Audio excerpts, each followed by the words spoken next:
আসসালামু আলাইকুম। কেমন আছেন সবাই?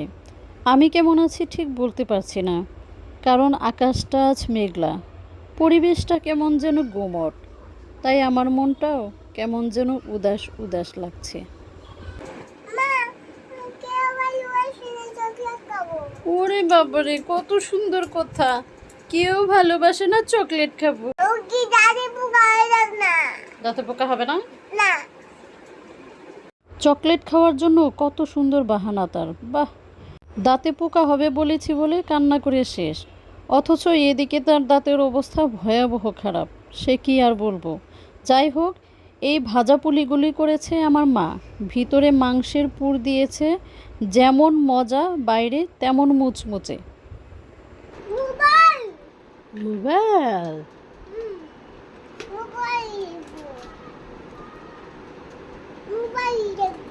ঠিক আছে।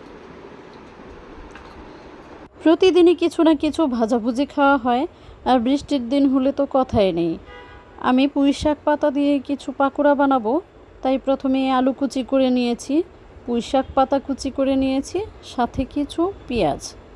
এরপরে দিয়ে দেব প্রয়োজন মতো কয়েক চামচ চালের গুঁড়া, যতটুকু লাগে আর কি। এরপরে দিয়ে দেব লবণ আর কিছু সাধারণ মশলা, যেমন হলুদ, জিরা, ধনিয়া, মরিচ যদি লাগে কাঁচামরিচ দিতে পারেন, তবে আমি দিইনি যেহেতু বেবি আছে। টেস্ট বাড়ানোর জন্য আমি একটু ম্যাগি মশলা দিয়ে নিয়েছি, যেহেতু পুঁই শাকের তেমন কোনো আলাদা টেস্ট নেই। আর একটা ডিম দিয়েছি, একটু প্রয়োজন হলে পানি দিতে পারেন। আর ওই যে আলু কুচি করে রেখেছিলাম, এটা লাস্টে মিক্সড করে নেব। এটা প্রথমেও দেয়া যায়, কিন্তু আমি প্রথমে মিক্সড করতে ভুলে গেছি, তাই শেষে মিক্সড করে নিলাম। এটা কোনো ব্যাপার না। এখন তেলে ভাজাভুজি করে নিলেই হয়ে যাবে পুঁই শাকের পাকোড়া। অনেকে ভাববে পুঁই শাক দিয়ে পাকোড়া, এটা কেমন কথা। অ্যাকচুয়ালি আমি এমন কোনো পাতা নেই যেটা দিয়ে পাকোড়া না খেয়েছি। খেতে খেতে পুঁই শাকের পাতাটাই বাকি ছিল, এখন সেটা দিয়েও খেয়ে ফেললাম, এই আর কি। খারাপ লাগে না, মোটামুটি মজাই লাগে। এই মুহূর্তে আমি আমার ছোটোবেলাটা মিস করছি, যে ছোটোবেলায় কম্বল অথবা লেপ গায়ে দিয়ে ঘুমিয়ে থাকতাম, শুয়ে শুয়ে গল্প পড়তাম, মা কিছু মুড়ি মুড়কি এনে দিলে লেপের তলায় বসে বসেই খেতাম। এখন নিজে এটা ওটা বানিয়ে খাই, এটা আবার আরেক ধরনের আনন্দ।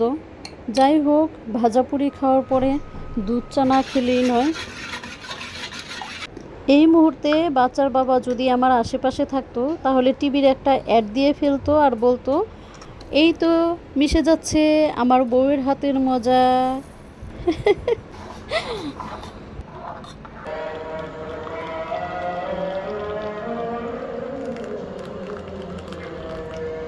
জীবনটা ভারী অদ্ভুত। মাঝে মাঝে এক কাপ দুধ চা খেয়েও মনে হয় জীবনটা ভীষণ সুন্দর। আমার মতো কি আপনাদেরও এমন মনে হয়? জীবন সম্পর্কে আপনাদের কার কী অনুভূতি, ইচ্ছে করলে কমেন্ট বক্সে লিখতে পারেন, আমি পড়তে ভুলব না। এখন আমি বাচ্চাদের মতো দোলনায় দুল খেতে খেতে আর পা দোলাতে দোলাতে চা খাবো, আর ভাববো। কি ভাববো? আমার ছোটোবেলার কথা।